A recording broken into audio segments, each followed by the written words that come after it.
Welcome to Taisha's Kitchen. Today I'm going to show you how to make tonkatsu. So ton means pork and katsu come from cutlet. So it actually just means pork cutlet. As we imported about like 100-150 years ago from England, and we kind of incorporated it in our culture and made it Japanese. We also made our own sauce to it, which I'm going to show an alternative version today. We made it in a way that it matches rice. So hope you see the difference to the Western version of pork cutlet. And some people eat this also before a big game or a big exam, because katsu means also to win in Japanese. So they eat this often the night before or on that day to hopefully that will bring good luck. Then let's get started.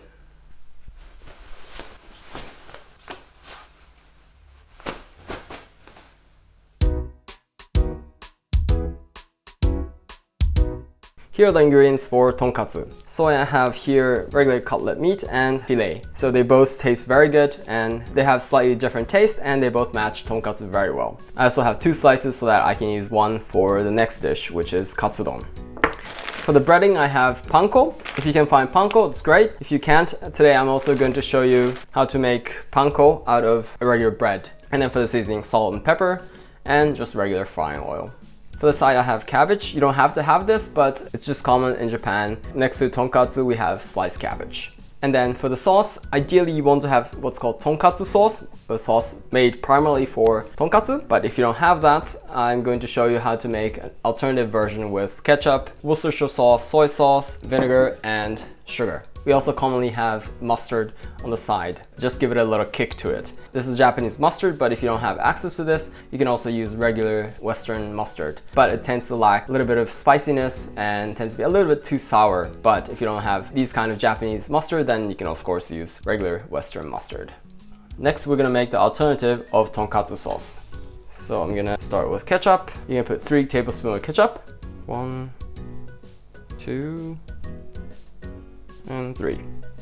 To that, I'm gonna add 1.5 tablespoons of Worcestershire sauce. 1.5. To that, I'm gonna add 1/2 tablespoon of soy sauce, 1/2 tablespoon of vinegar, and also 1/2 tablespoon of sugar. Yep, that's good. And then we're just gonna give it a mix.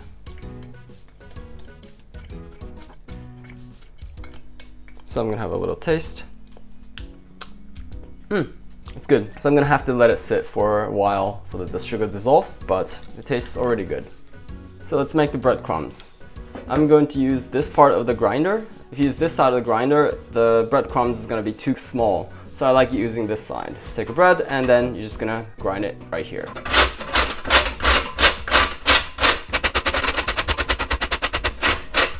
And you'll see how kind of a little bit bigger breadcrumbs you have than a regular Western breadcrumbs. So just gonna keep doing this.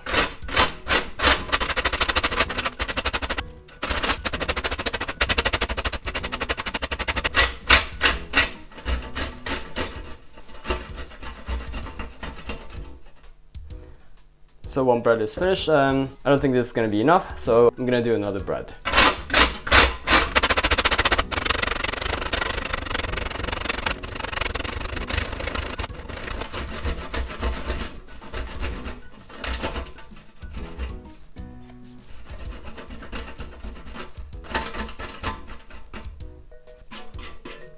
So I get the breadcrumbs, and if you see big bits like these, you can kind of tear them apart with your hands.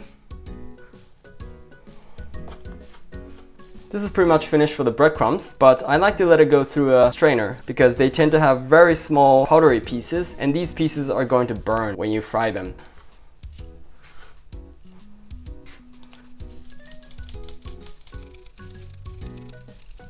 So you see this powdery pieces. You can use this for regular Western breading, but we're gonna use these rough breadcrumbs for the tonkatsu.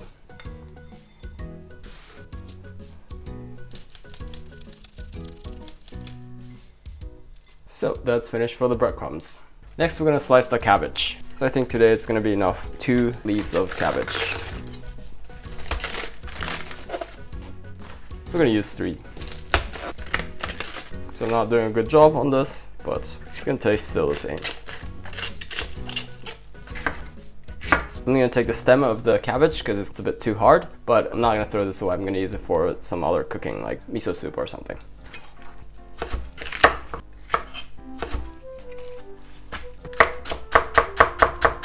I'm gonna try to slice it as thin as possible.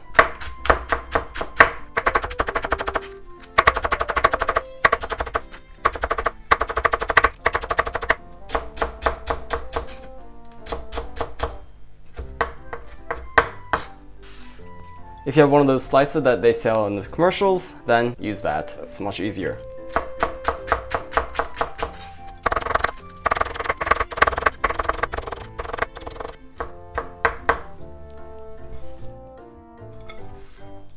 So that's finished for the cabbage. Now let's prepare the meat. For the fillet, I'm just gonna make this kind of pieces.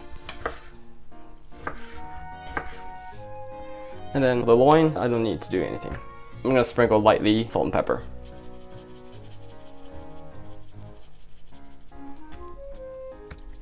Of course, on both sides.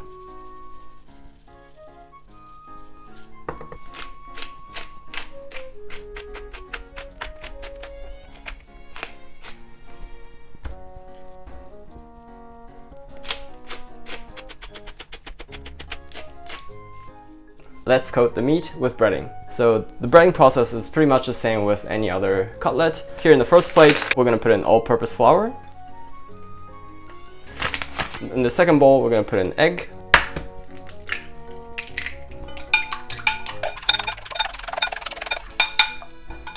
On the third plate, we're gonna put in the breadcrumbs that we just made. So what we're gonna do is we're gonna take the meat and then coat it first with the flour, all the sides, evenly coated. And then I'm gonna put this in the egg. And here, the key is to try to use only one hand for the wet part. So I'm gonna use only the right hand for egg. And then I'm gonna put it on the breading. And I'm gonna use the left hand to coat it with the bread.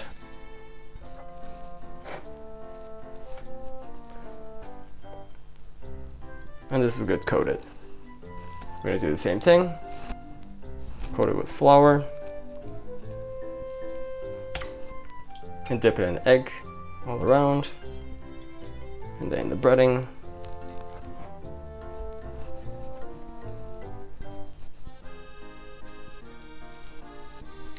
And then the fillet.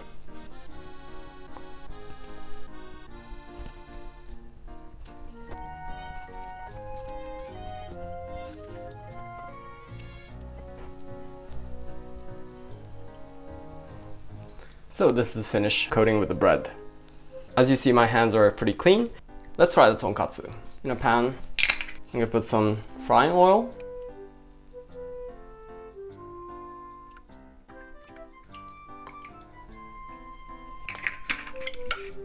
I'm gonna turn the heat to high. And whenever you're deep frying anything, don't be stingy on using the oil. Because if you only have little oil, then when the ingredients comes in, the temperature is gonna drop very easily.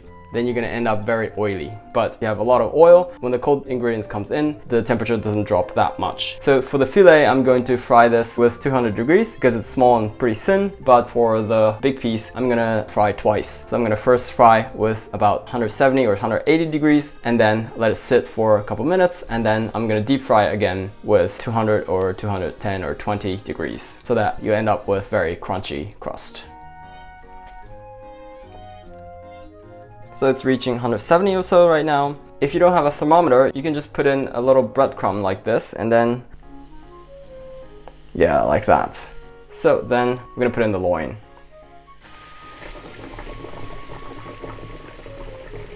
And then I'm gonna turn the heat to medium.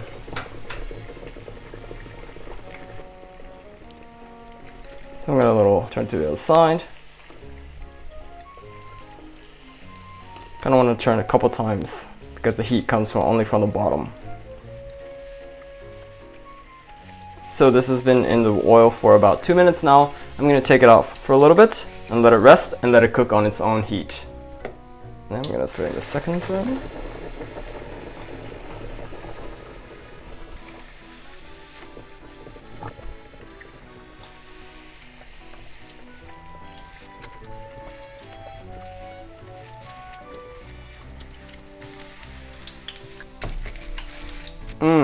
This is looking already good. I want to eat now.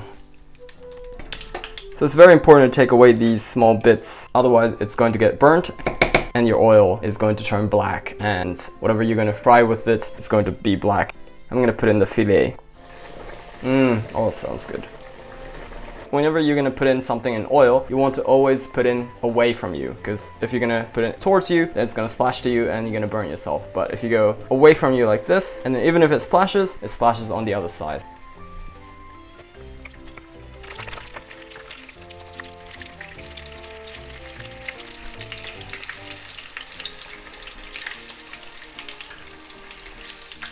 Oh, this is looking really good.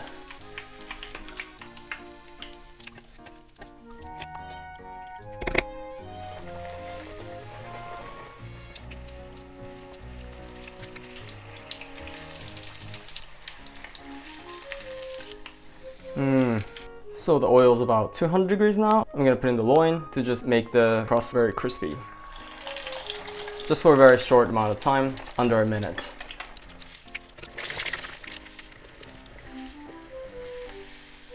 So just that. Oh, I love the sizzling sound. And then the other one. Okay, that's enough. So this is finished. Let's cut them up and put it on a plate. Oh wow, look at that. That's amazing.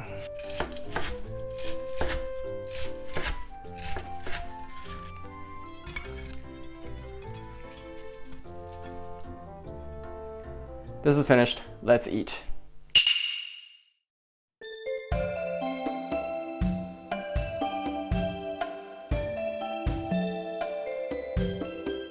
Okay, let's eat. Itadakimasu! Oh, looks so delicious. I'm starving. Let's start with fillet. I'm gonna dip in the sauce. Itadakimasu. Oh, this is so good. Forgot the Japanese mustard. I'm gonna put in a little bit of mustard, put this on the fillet, and dip it in the sauce. Oh my god, this is just really good. So I'm also gonna try the tonkatsu sauce.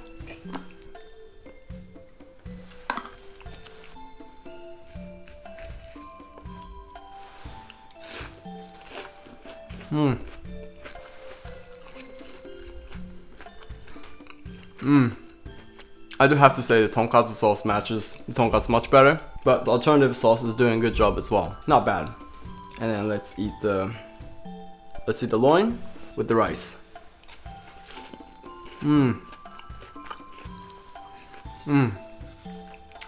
Oh, this is just really good.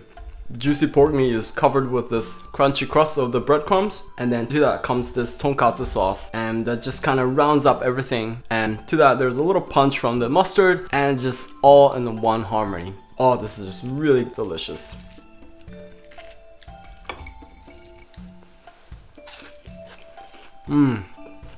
So with the fillet, you can really taste the sweetness of the pork meat.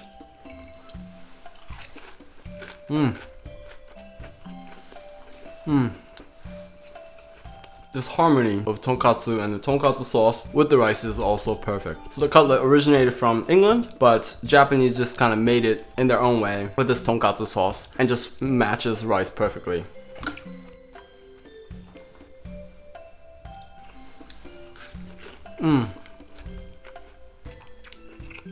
Oh, this is really good.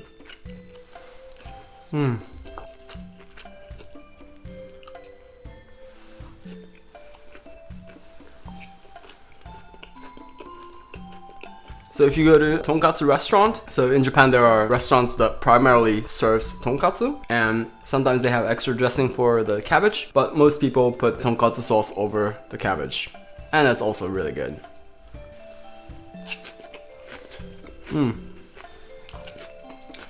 And if you put on top of rice the cabbage and then the tonkatsu with the sauce, then you have sauce Katsu-don. So this is also another form of Katsu-don.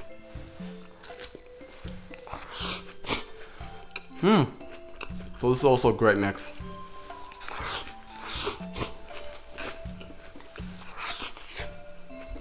Oh, this is really good. So this sauce Katsu-don is really also great with the mix of cabbage, which adds a lot of freshness to the tonkatsu, and then with the tonkatsu sauce rounding up everything, and with the rice, it just matches this perfectly.